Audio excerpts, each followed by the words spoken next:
Well, last Sunday you had Happy Church, didn't you? And you looked at the very opening of the Gospel of John, thinking about the Word, life, and light. Some of the most profound and mind-blowing statements of the Bible are found in those opening verses of that Gospel. Now, if we were to look at each of the Gospels, Mark, well, he wants to get straight into Jesus' ministry and stuff. He doesn't bother with the birth narrative. He begins straight away with John the Baptist, prepare ye the way of the Lord. Luke, well, he begins with this, with the birth narrative and the angelic visit, the prophecy of what was happening and what was to come in. Matthew zooms out a bit further. He frames Jesus' birth in the context of history, looking at the genealogy of Jesus, zooming out, as it were, to show his ancestry. Then we come to John, right?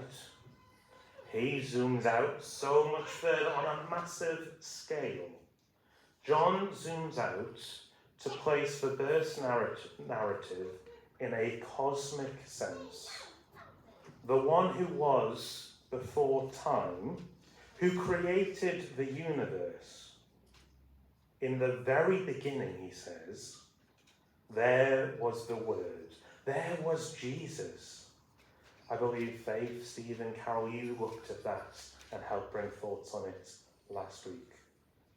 The Word, our God, he says, comes to pitch his tent and live among the people that he created. He's moved into our neighbourhood. He reveals himself, as we've heard in our testimony time just there, as the true light of the world, so that all of us may have life. John then comes onto the scene, and there's this question about this identity. We heard in our Bible reading, Audrey brought us earlier, who is John? Well, there was obviously something about him that attracted piles and piles of people to him. We know from the other Gospels, and it was hinted at here, he is the one in the wilderness that John was. And we see in our Bible reading today, people travelling to John with the questions. Are you the Messiah? No, mate. Are you Elijah? No, that's not me.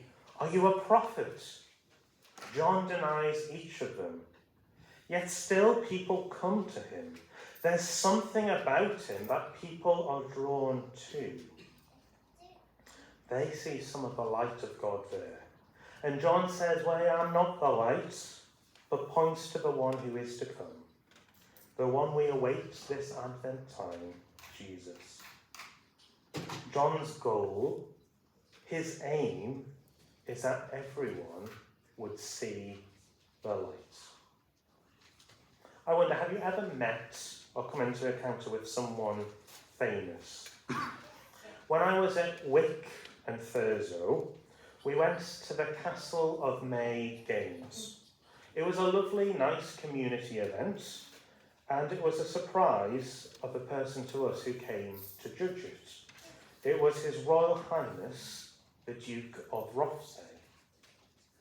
There's a picture of me and him. You may be wondering where he is. That's him there.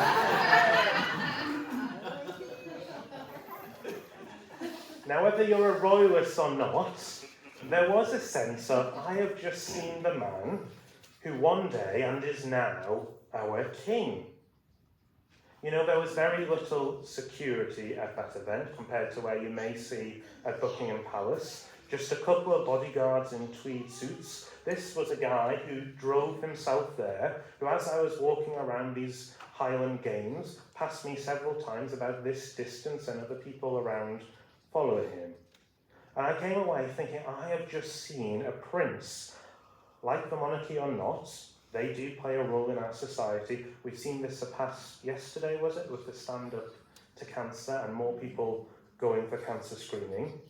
Now, Charles, from that photo or any other, I'm sure is never going to remember me. He might, who knows. But I doubt it. But I will remember that moment. The people who came to John, who saw in John a significant person, someone that was worth travelling to question, someone worth going to listen. Who are you? A great speaker? Are you a madman? What on earth are you doing here in the desert dressed the way you are? Are you a saviour? Who are you? Now, John could have taken some credit here. I'm such and such. I'm John. I'm who is. But he doesn't do that. He says, you don't want to know about me. Let me tell you who I really want to tell you about. Let me tell you about God's chosen one.